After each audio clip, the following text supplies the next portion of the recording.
There's a whole lot of things I want to tell you about. Adventures, dangerous and queer. Some you could guess, and some I've only hinted at. So please lend me your ear. Everyone has a relationship with gender. What's your story? Hello and welcome to Gender Stories with your host, Dr. Alex Iantaffi. Hello and welcome to another episode of Gender Stories. I know that I'm always excited, elated, delighted. I am. I just know the coolest people, or I get to know the coolest people doing the podcast. And today it is my absolute pleasure and privilege and joy to introduce my colleague and friend, Mel Cassidy. Mel is a somatic relationship coach committed to the path of liberatory love and rewilding intimacy. They specialize in working with queer and questioning humans and those who love them, exploring post-monogamous relationships with a focus on polyamory, solo polyamory, and relationship anarchy. They're of Irish, Greek, and Khorakhane Romani descent and have lived in 3 countries across 3 continents. They currently live in British Columbia, Canada, and work with clients and students around the world. Their first book, which is amazing, I've got it here in my hands, and the cover looks so good.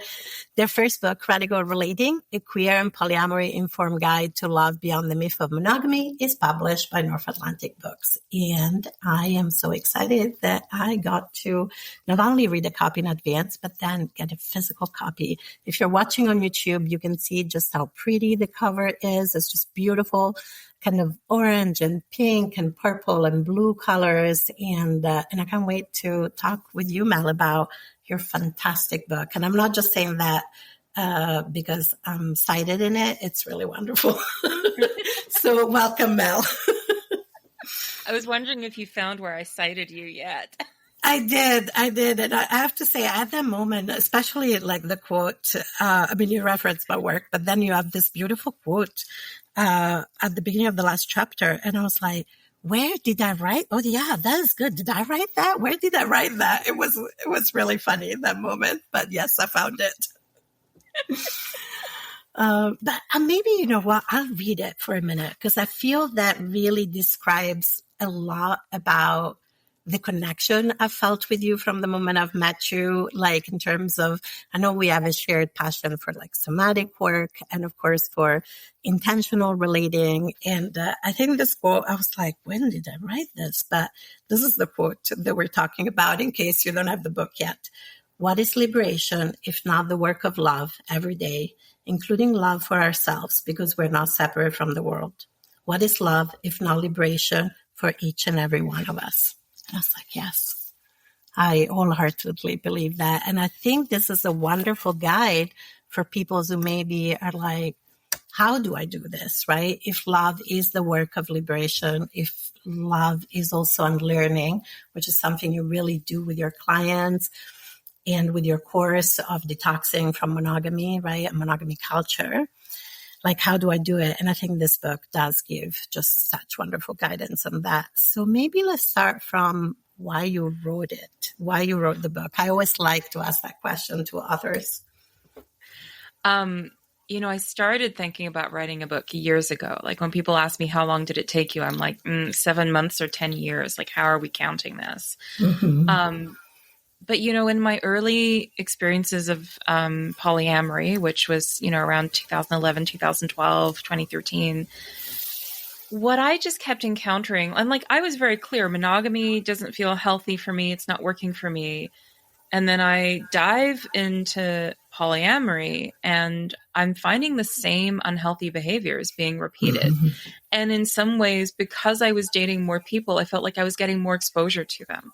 Like it wasn't just I was dealing with, one unhealthy or toxic dynamic. Suddenly I had multiple unhealthy toxic dynamics. Mm-hmm. And I'm like, wait, this was not what was advertised. That is so real. And so, I'm an endlessly inquisitive person. And I was like, well, what is going on with this? Like, what is causing these behaviors to still show up? It must be something that's not just about monogamy. Mm-hmm. Or maybe it's some kind of monogamy story that we're carrying over with us into non-monogamy. And so from there, I just leaned into my curiosity, and that became a lot of my work. You know, before I was a coach, I was writing a blog, and I would explore these ideas in my blog from like my personal experiences. And then when I became a coach, I started going, oh, like I'm really seeing how this shows up for other people.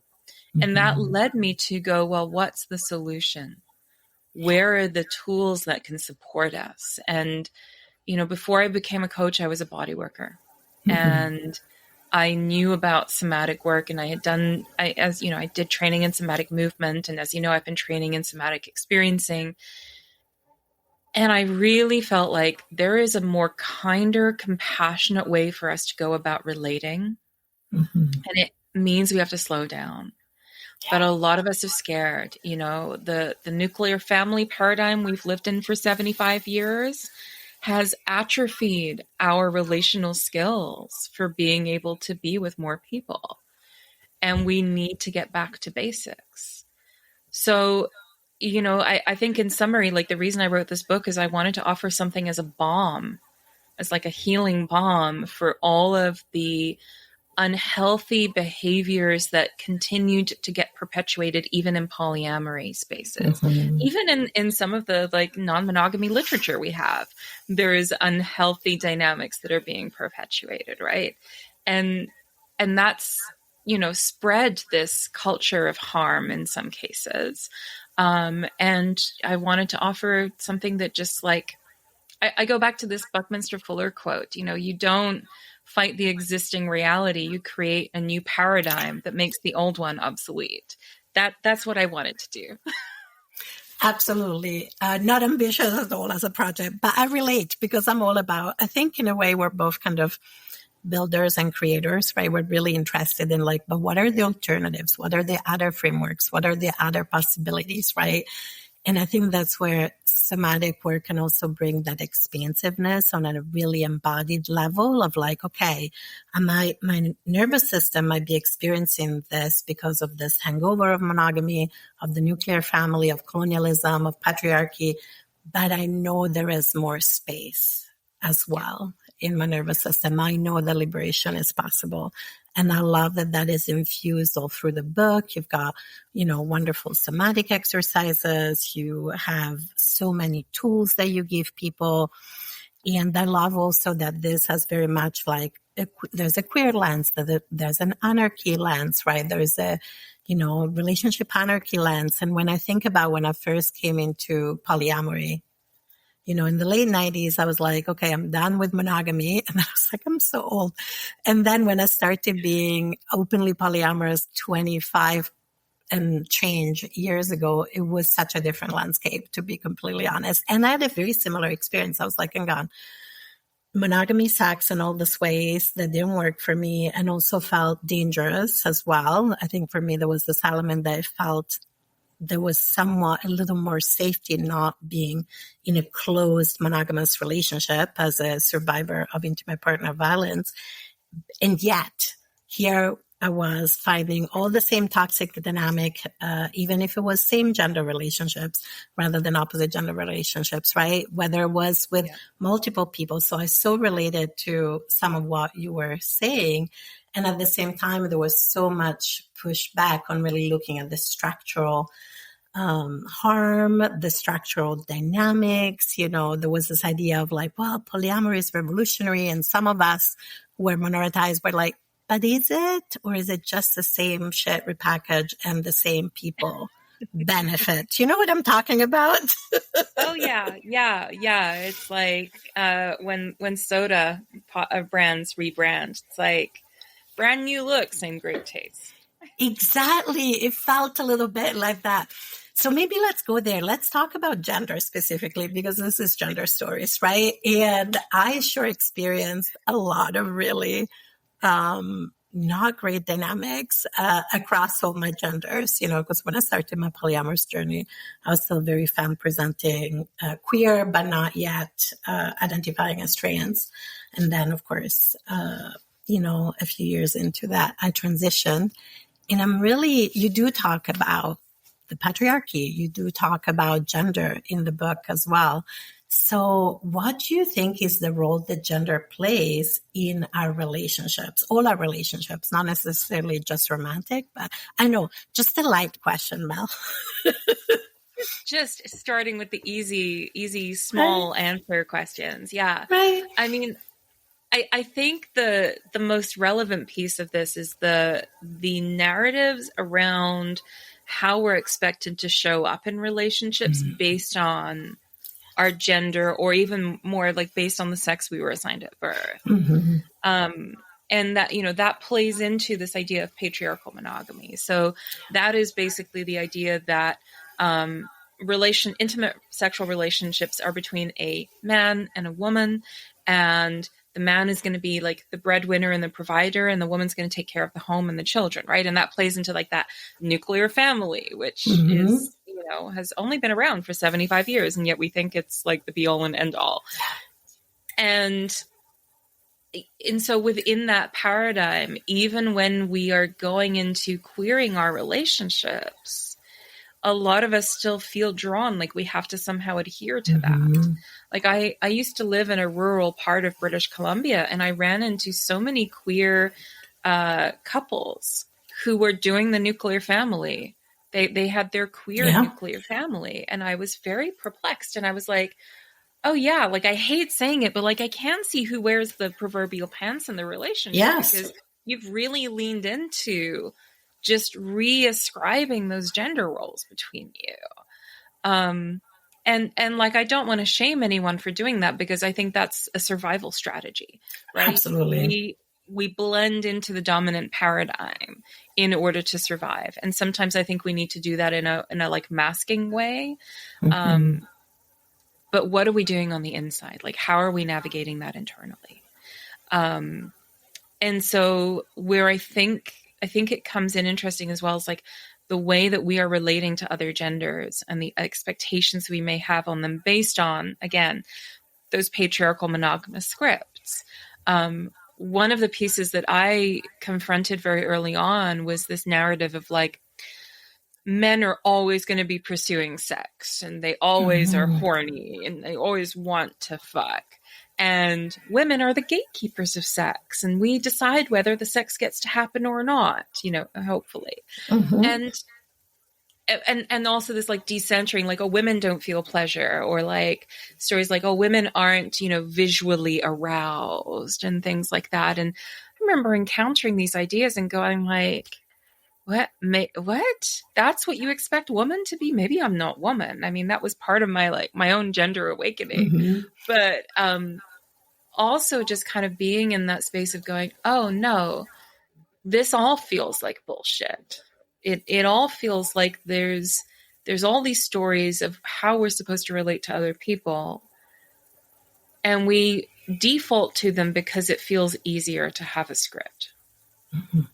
Just like for many of us, we default to the gender we were assigned at birth because nobody gives us an alternative, right?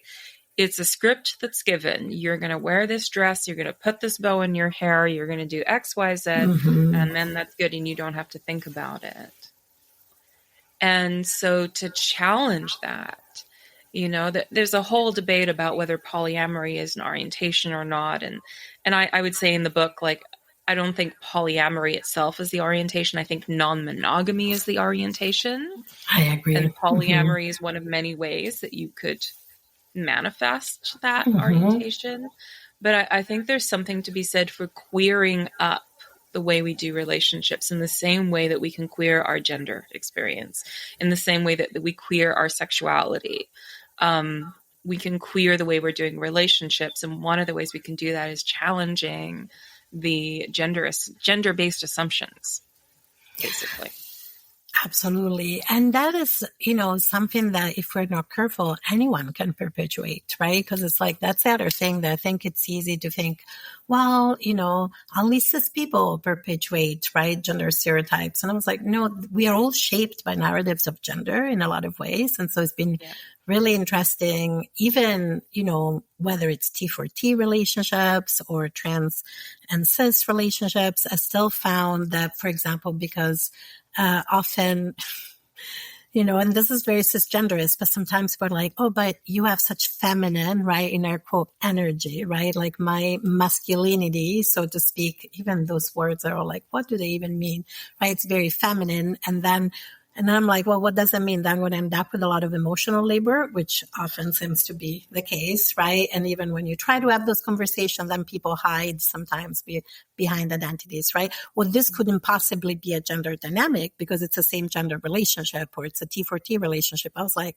you can absolutely have gender dynamics, in my experience, in any relationships.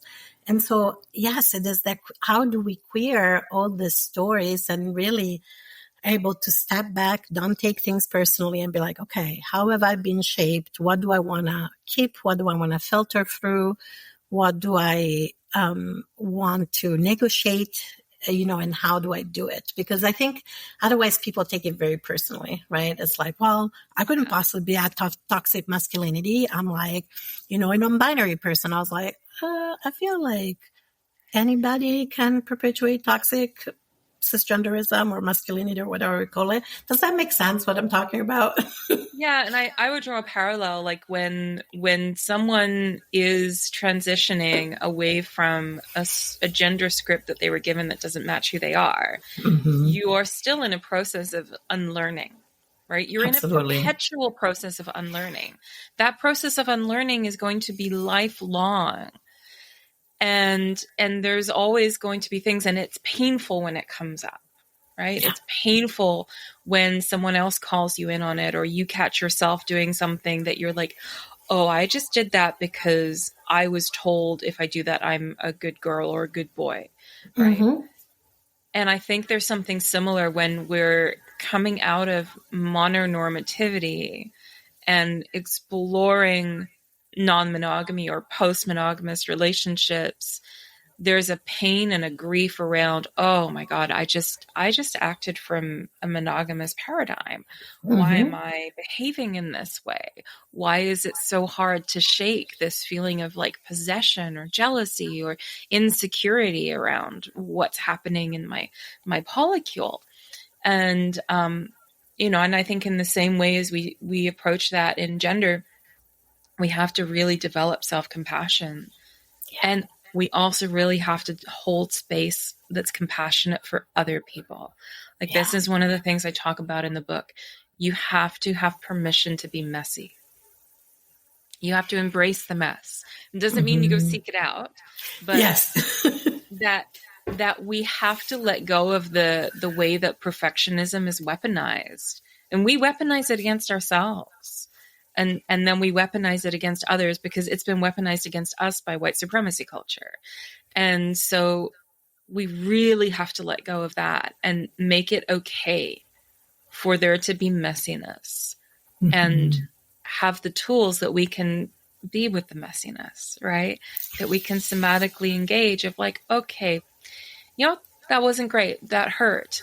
That was not within my capacity to engage with in the moment, but like, I love you and I really want to figure out a way through this. Let's what do we need? What does your nervous system need? How can we be supportive of this experience? And what I find that is so magical is that as soon as people have that permission to be messy, it is much easier for them to address the internalized pieces that they're struggling with. That rings so true. I feel like there are like 10 threads, at least from what you just said, that one I'm going to pull at. First of all, I love that framing of unlearning, because I think sometimes when we think about gender or even monogamy, we think of this idea of socialization and then we fall back into like easy binaries. And for me, it's more about really what we've learned about everybody, not just about our gender assigned at birth, but other people's gender assigned at birth. Like it's what you said earlier, like you had to unlearn like how male sexuality, in air quotes, was and how women's sexuality, again, in air quotes, was, right? It's like we're all shaped by those dominant discourses, by those scripts. And so it is a process of unlearning. It is a process of shedding, right? Like, oh, go for it. Well, and I think, let's see if I can pull this thread out a little bit more. The ways that we assume a different gender behaves than the one we were socialized can influence how we then show up, right? And I sometimes feel like a bit of imposter syndrome presenting myself as non-binary, because I'm like, I don't feel like I don't have blue hair. Like, I don't look like the stereotype. I don't have blue hair either, so you're good. Like, I have a very femme presentation, but like my gender is, there's a lot of gender going on. And you know, that's me kind of like, what am I comparing myself to? And, you know, because again, this is in the transing and queering of gender, this is still a realm that we are getting to explore. And so we look for, well, who's doing that? Who can I have as a role model? And sometimes that becomes like aesthetic inspiration. Sometimes that becomes like a role model for our behaviors. And in non-monogamy, we go, okay, I know I'm very clear what monogamy is. There's 1,000 books that tell me what monogamy is. There's a box. We know what's in it. And as soon as I step outside of that box, well, what am I doing? And so we look to who else is doing that. And then whether it's conscious or unconscious, we are trying to emulate what we assume they are doing.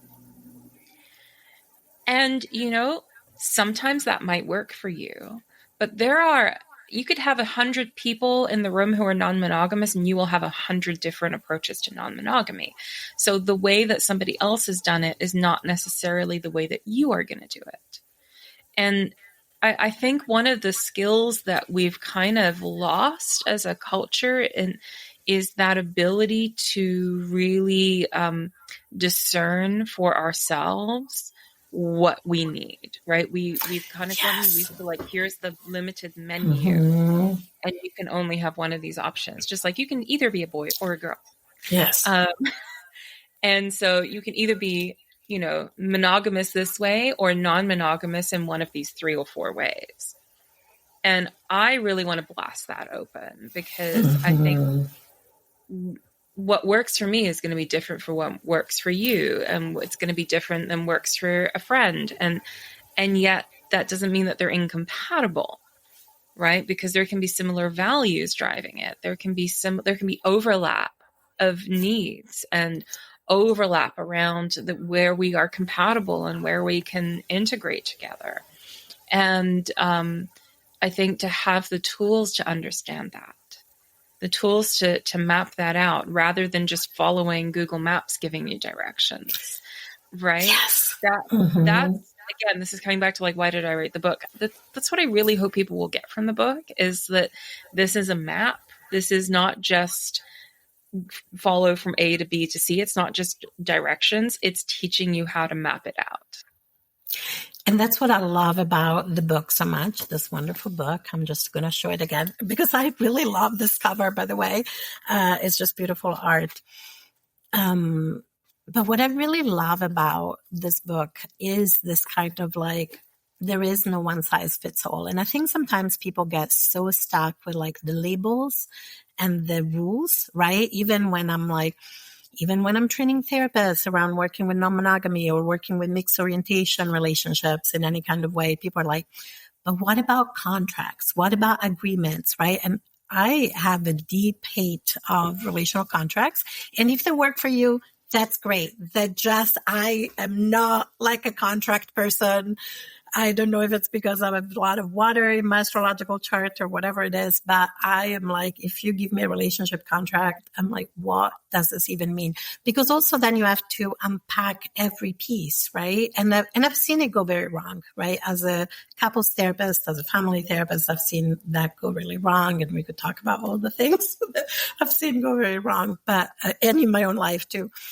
As we all try to figure it out. But I think that people want certainty. I guess that's what I'm trying to say, that people are like, if I have a contract, I'm going to feel safe as I set off for this uncharted sea, right? Or ocean or territory, whichever metaphor we want to use. Or if I put a label to this, right? I remember an ex say, well, I'm a relationship anarchist. That's why this didn't work. I was like, I have like a little different understanding of what happened there, but that's okay, right? Because if we hide behind like, this is who I am and this is how you do it, then we're not having the conversation about, hang on a minute, what works for me and what works for you? Why is this so difficult, right? Like, why do, and how all the other things in our lives intersect. Like I, as a neurodivergent person, I have a hard time with transition. When a partner starts dating somebody new, and I'm an anxious attacher, I'm going to have some feelings. It's not that I don't want the person to date somebody else, but I need a little space to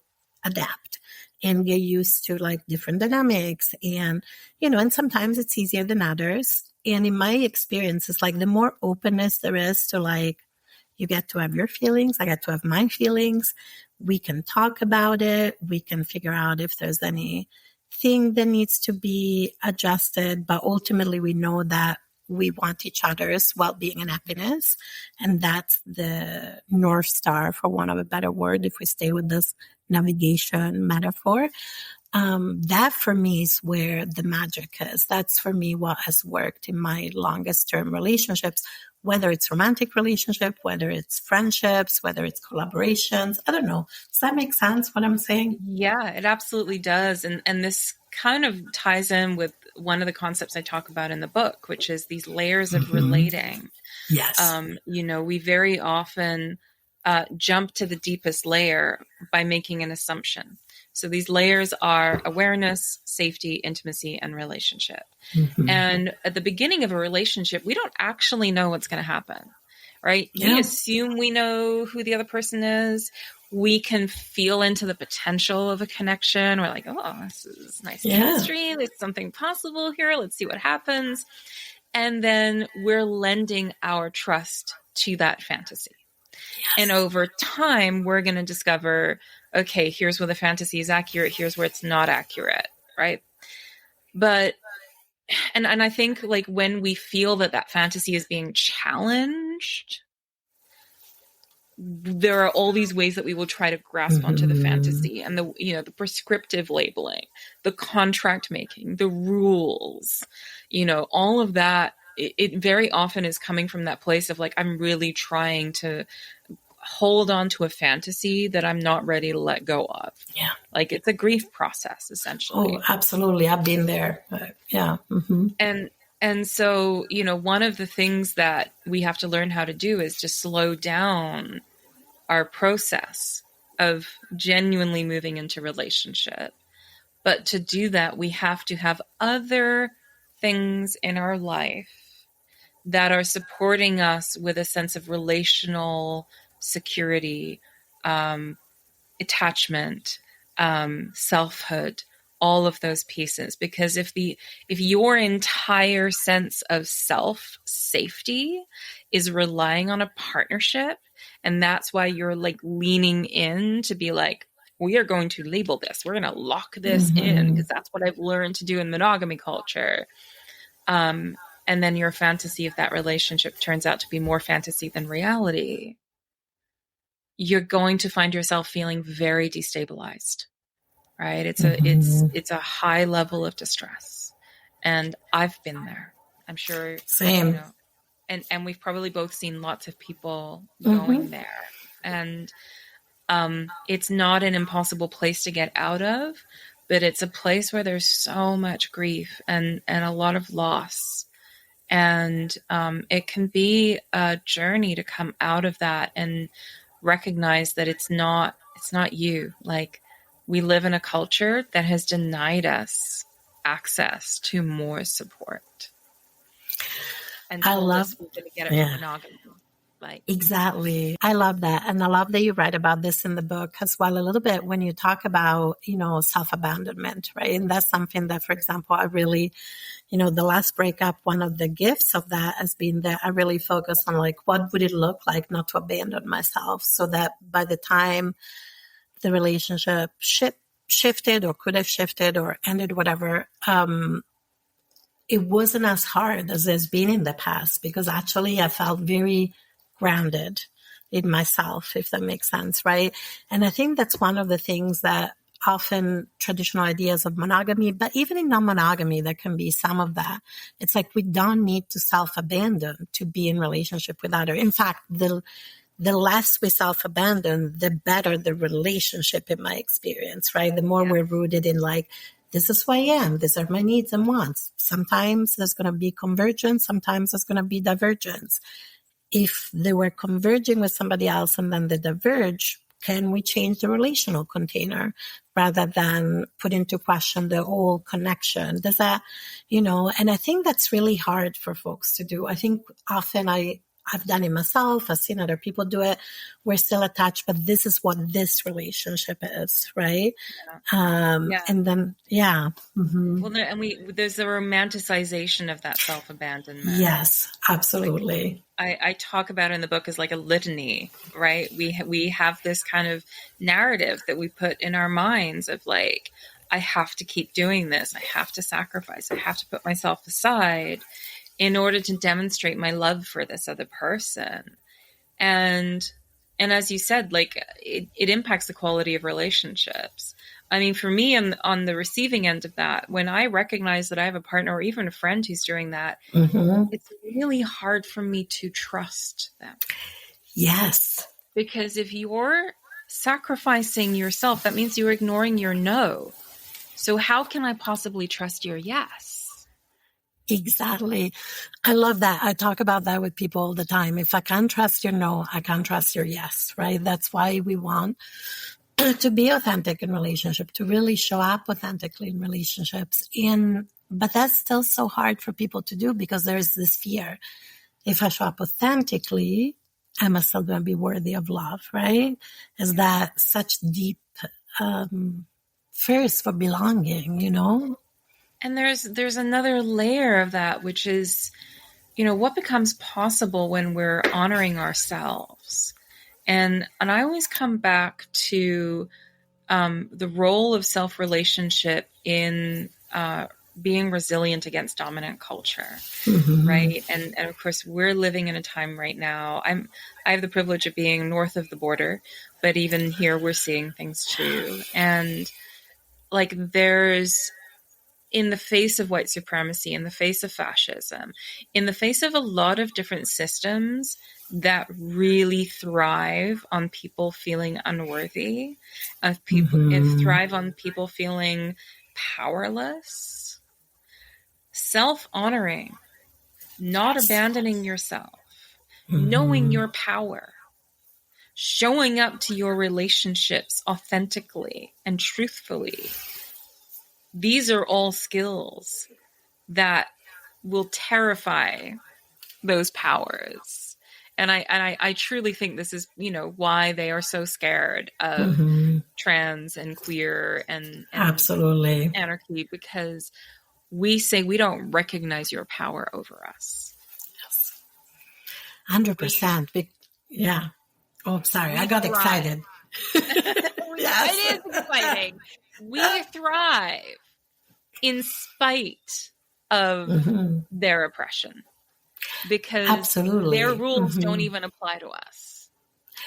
Exactly. And we don't even need the legitimacy of the state, right? It's like, and even the whole like idea of state and term, is questionable in a lot of ways, right? And it's very different, I think, than sovereignty, the idea of state, and we could go on a whole tangent on that, but I won't. I was having so much. Yeah, go on. I want to tie that into something we talked about before we started recording, which is that Romani saying of borders are scars on the earth. And, I really, when as part of writing the book, I really dove into how we create attachment experiences, not just with people, but with the land. Yes. And then thinking about that quote, from my ancestral traditions of, well, how do we relate, when there's borders in our relationships, when there's borders to our loving, that feels like a scar on humanity. And so there's all these different parallels here around like what we see happening in the global consciousness around we are not free till we are all free, like that collective liberation mentality and goal and the awakening of that. And I'm not saying that you have to be polyamorous to do that, but I think that there's an expansion of these ideas that's going on. And to me, what I'm really curious about is like, well, how do we then apply that into our romantic and intimate relationships? Because if you're doing liberatory work everywhere else, but then you're like, no, this one person is mine. Exactly. This one person belongs to me exclusively and no one else. Then what is that about? And even more than that, like because it's not just about romantic relationships. I think this is such an important point.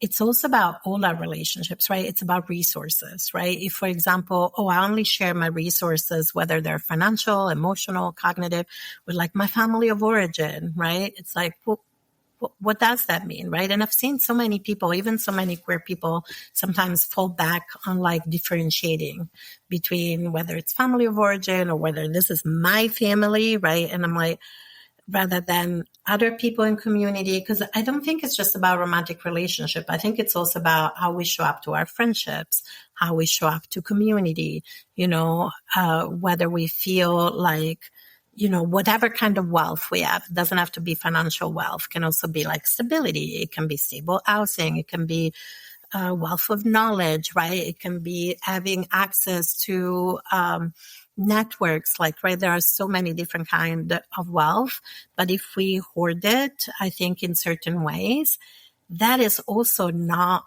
liberatory, right? And yet, even I've seen it, even folks were like, yes, I'm an anarchist, or I'm all for collective liberation. And then there is this like closing of the ranks, if that makes sense.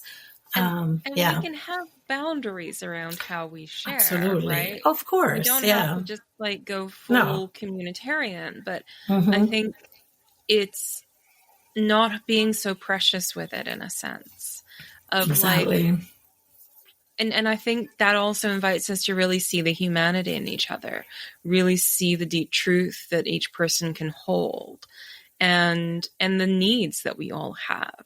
And, one of the things that I really wanted to focus on in the book is that this isn't just about how to do polyamory. This is for all the people who are like, standard patriarchal heteronormativity is not working for me, but I don't know what to do to switch that up. And so I look at it in terms of not just erotic relationships, but also social and emotional and practical. And I think we're used to, as queer humans, the idea of having family of choice, the idea of, okay, we're going to have a collective home of quirky queers, and that's how we're going to survive the housing crisis. And so we have these concepts there, but I really feel like, again, everybody kind of gets to that point where they will feel challenged by the scarcity paradigm coming in. And you see that through the, the last few years with pandemic and lockdown, a lot of people suddenly felt the scarcity paradigm kicking in. I've seen a lot of people move back towards more monogamy as a strategy for safety. And even in what's happening now, people are like, well, I need to be with my spouse or my common law partner. Let's move in together because that feels safer with everything that's going on. And yet, safety is in numbers. Safety is in widening your network of support and growing your ecosystem of connections.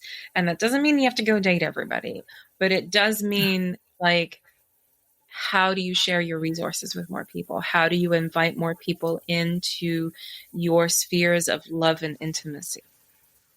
Absolutely. And I love that. I agree that it's not just about non-monogamy. I know people who are monogamous who are able to practice their monogamy in that way, where they do not abandon their friendship, or there isn't kind of the same hard line between this is my relationship, right? These are my friendships. And I think it is possible no matter what the relational container is. But it's so fascinating because Meg, John, and I were just talking about something related. I think on the weekend we were catching up after a few months of not being able to catch each other. And we were talking about all the parallels in our lives, and I was going more internal and they were going more connected. But one of the things we talked about was, isn't it interesting that it's so hard for people to do this kind of collective housing, intentional housing. And then I think a lot of us are finding ourselves in this families, in air quotes. They're not family of origin or blood families. They're really families of belonging. And we started really talking about how it's very different when people are leading with values and ideology over people, and folks were leading with relationship first, right? And I was talking with them about how we both have this value, even our creative partnership, it works so well because it's always been relationship first, right? We started as a romantic relationship, but even when we broke up, whatever that means in those terms, and our relationship changed, it was always like, I care about you, you care about me. We also care about community and what happens when a relationship changes shape. We didn't want to be there like, you can be at this party and I can be at this party. You can have this people, I can have this. I was like, this feels so gross to both of us, right? And so I think there's what I'm talking about, like, right? Oh, yeah. Some people do that. Knowing Meg John as well, just trying to imagine you and Meg John trying to navigate that. No, that was like, we were very clear that is not how we wanted to do it, right? We were like, we don't know what the alternative is, because this would have been 20 some years ago. This would have been like 2004 when we were having those conversations, right? So it's been a minute, but we were like, okay, there's got to be another way, right, of negotiating this. But for me, it's like, there is this difference when people see the relationship as more important than, this attachment or holding on to like rules or values. Values are important, don't get me wrong, but there is something about the care for the connection that feels really important, and I think that's what I love in your book as well, that I think that care for the relationship comes through. I don't know. Does that make sense? Yeah. And it reminds me of that principle in somatic experiencing of being present to the here and now. Right. Yes. So in SE, we talk about trauma takes us away from presence to the here and now. Mm-hmm. Trauma can leave us stuck in the past and time traveling to try and find resolution, or it can leave us fantasizing about the future. Mm-hmm. And so we do somatic practices to have more capacity to be present to the here and now. And I think that is very true of relationships, right? We can be stuck in the past of like, why isn't it not like it used to be? Yes. Or we can be stuck in our fantasy of eventually, one day, this will happen. But to actually be present to the here and now is such a powerful gift. And to be able to honor where every relationship is at any given moment is really, really powerful. I mean, in my own life, I find it very hard to put like hard and fast definitions on a lot of my relationships. Mm-hmm. Same. Because I was like, the people I love the dearest are my chosen family, are my friends. And like, they're the people I'm prioritizing over lovers and partners most of the time. And I've had partners who don't understand that. And we're like, why aren't you prioritizing me? And I'm like, because I don't want to. Because that's not what I feel is authentic here. And it feels really exhausting to try and change that beyond a certain, degree. Like, obviously, like, let's explore what's possible. But like, I'm not going that far. I don't have the capacity to do that much. And I think to just get really true and honest about like, this is what's real. This is the here and now. I think of, I think of my roommate who is, I love her so much. We've just moved in together. We've known each other for a decade. We dated a decade ago, and that love has never left. And there's a tremendous sense of ease in our relationship always. And there's this like unending support for each other. And so there's just this like, it's a sweetness to it. That we know we can just be completely fluid in how we're showing up for each other. Are we showing up as friends? Are we showing up as roommates? Like, what hat are we wearing right now? And I think that kind of fluidity in all our relationships is itself liberating. If no other reason, you are expending less energy stressing out about a relationship not being what you want it to be. Oh, absolutely. And relationships change over time, right? One of my nesting partnership, we've been together for over 25 years. I've fallen in and out of love, and we've had long periods of no sex, right? And sometimes I think, oh, wow, if we'd been monogamous, I think our relationship would have survived in terms of friendship because it is so authentic and honest, and we have such deep, genuine care for each other. And also we made that commitment, right? We are committed to each other's happiness.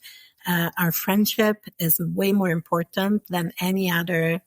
And friendship even feels reductive. It's really the deep care we had for one another. The deep care we have for one another is more important than whatever happens to our relational container. And I think that's why we've been together for over 25 years, because we have been able to be in the here and now, even when it's hard, and we had hard conversations and we had to process a lot of our own feelings and show up for each other's feelings and all of that. But it's such a gift. And I think that,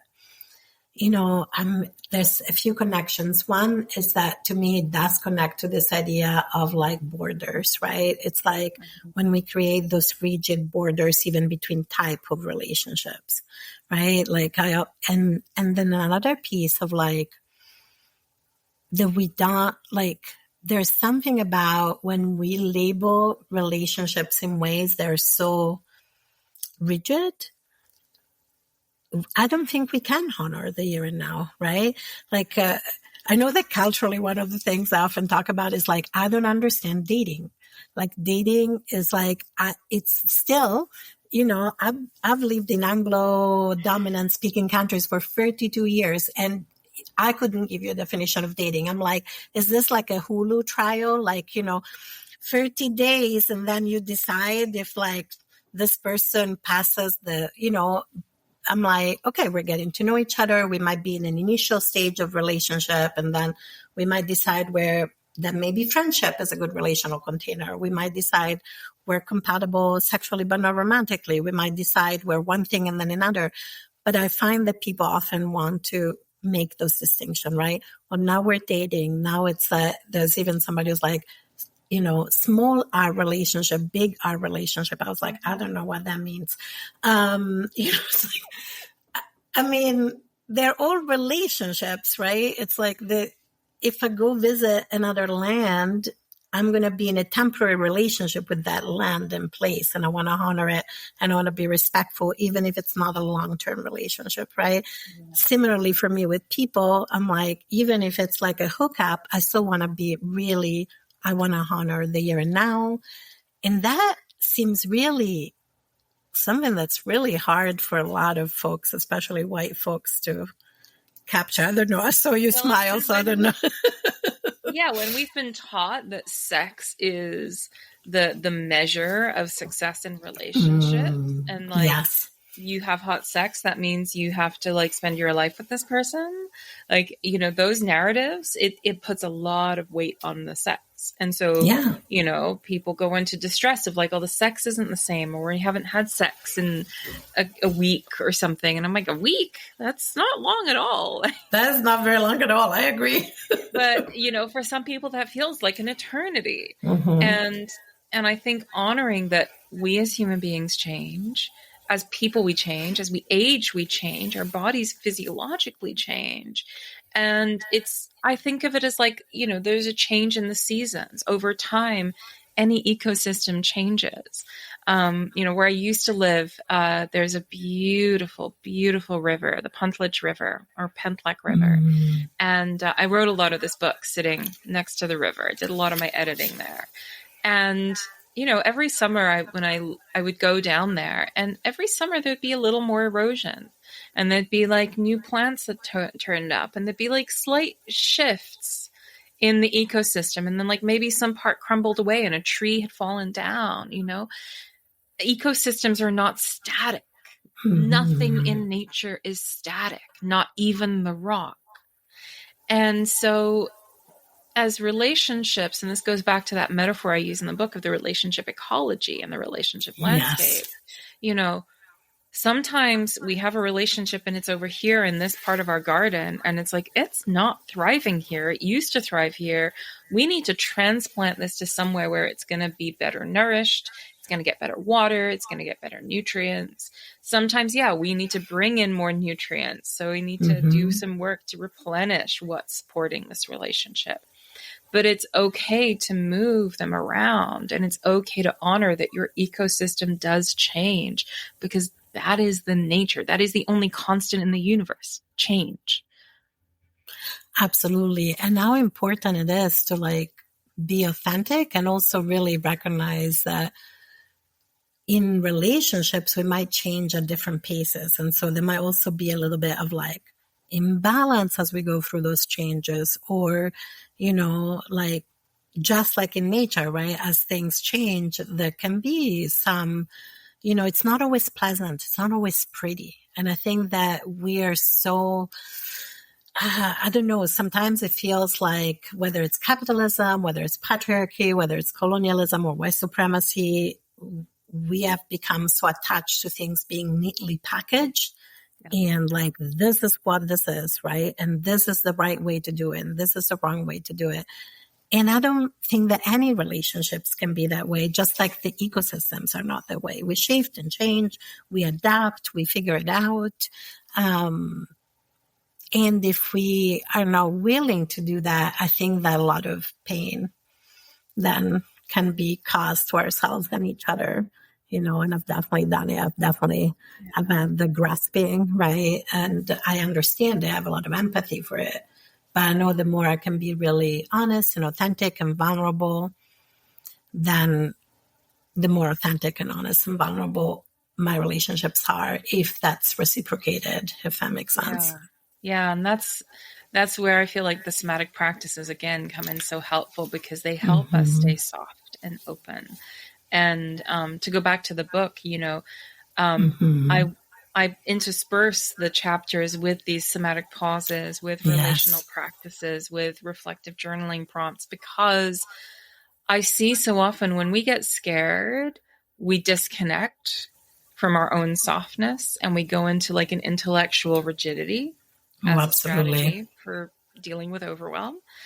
And there's a lot of that in polyamorous spaces where we get very good at being very intellectual and coming up with new words and new terms and new rules and new structures. And I mean, I'm guilty of that too.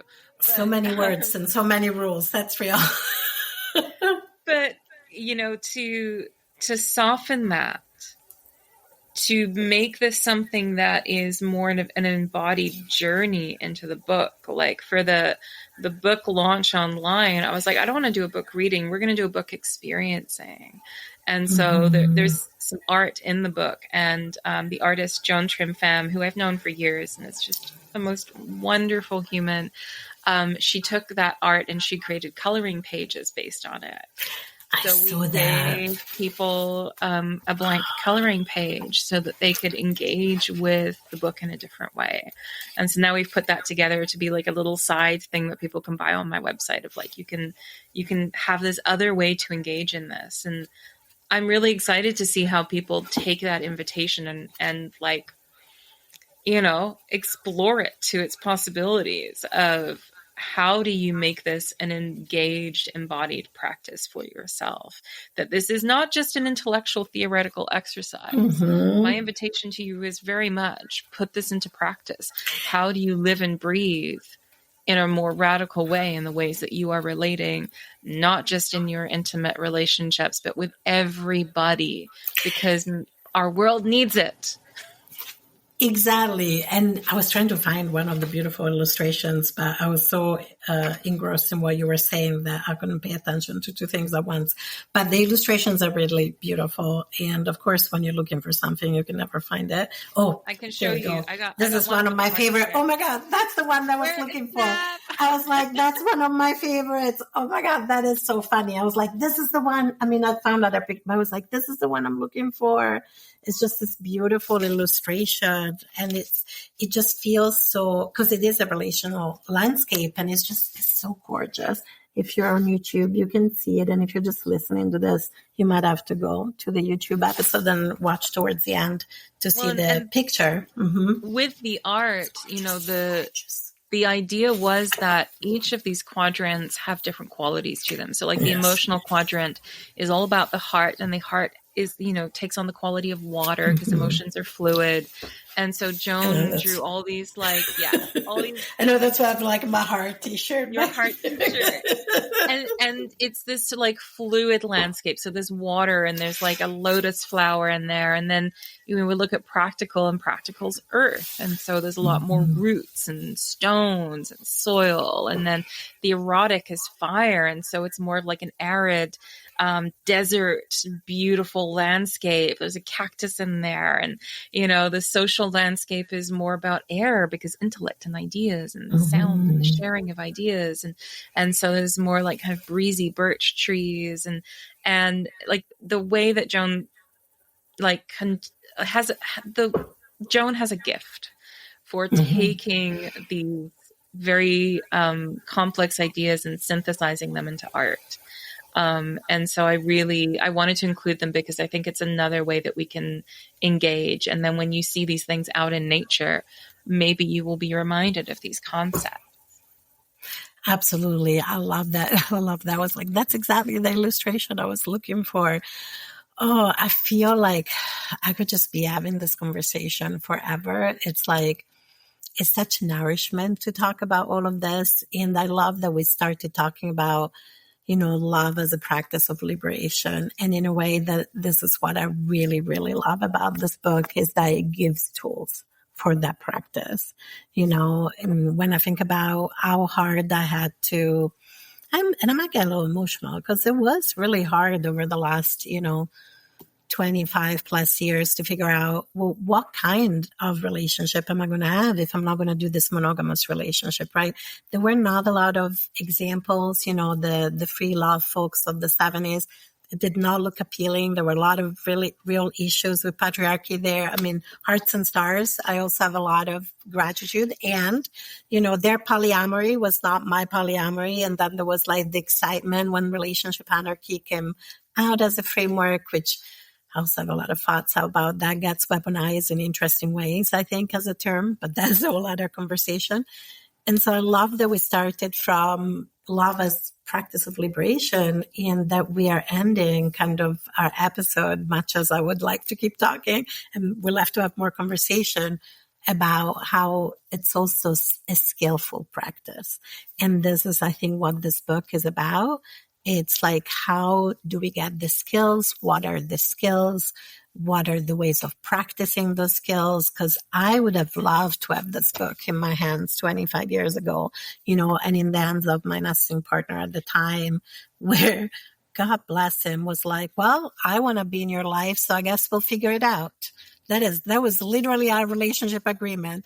I was like, I'm queer. I don't even know if I'm into cis men anymore. I haven't been with a cis man for a few years, and it was just like, fair. I just want to be in your life. We'll figure it out, and we're still in each other's lives,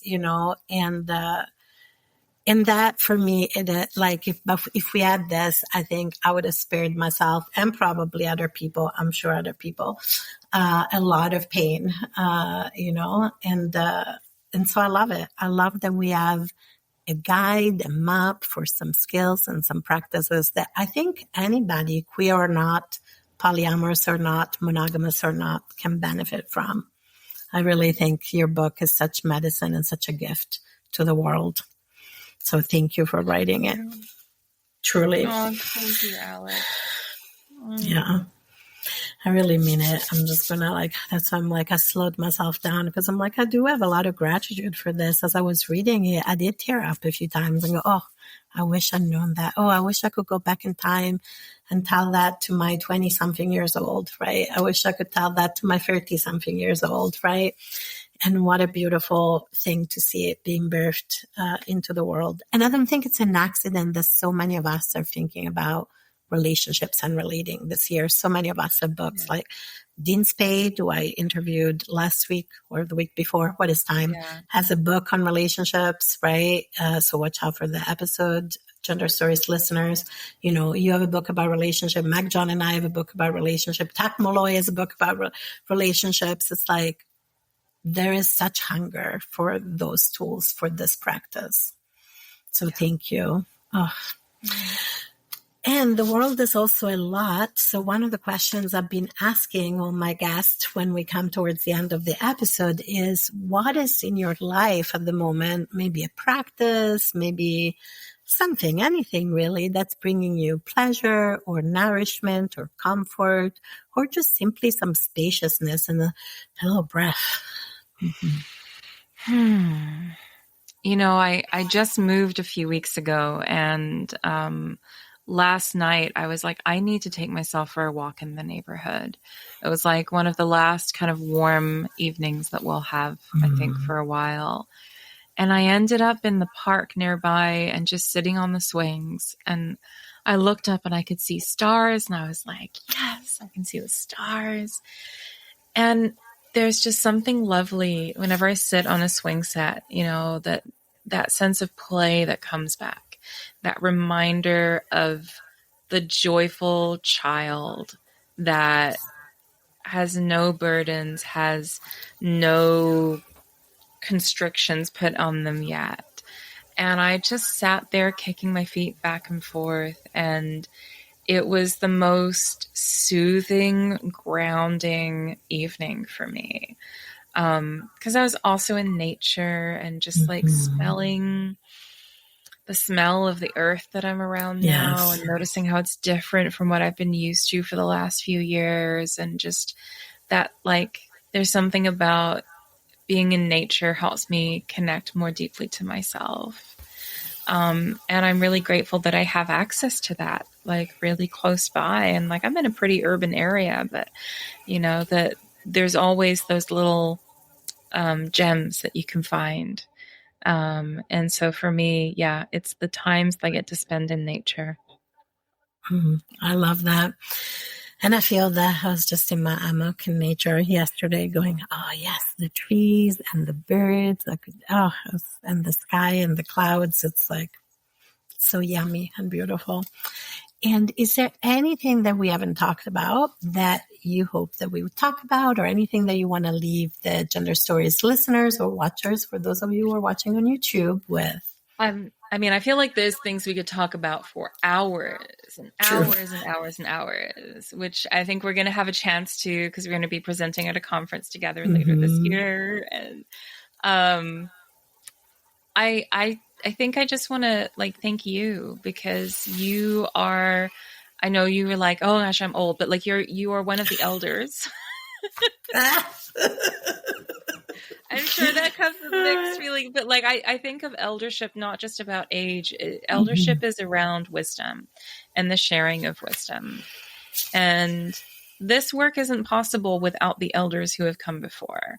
And as you know, your wonderful colleague Meg John helped mentor me through the writing process.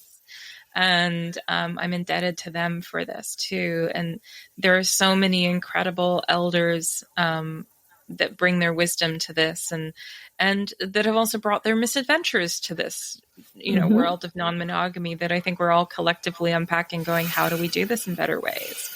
And so, to honor that lineage of wisdom, and I think is really important. So thank you for all that you do and how you show up in the world and the spaces that you create and the kindness that you bring to everybody, because you're role modeling what we all want to, and I think will benefit from cultivating more of in ourselves.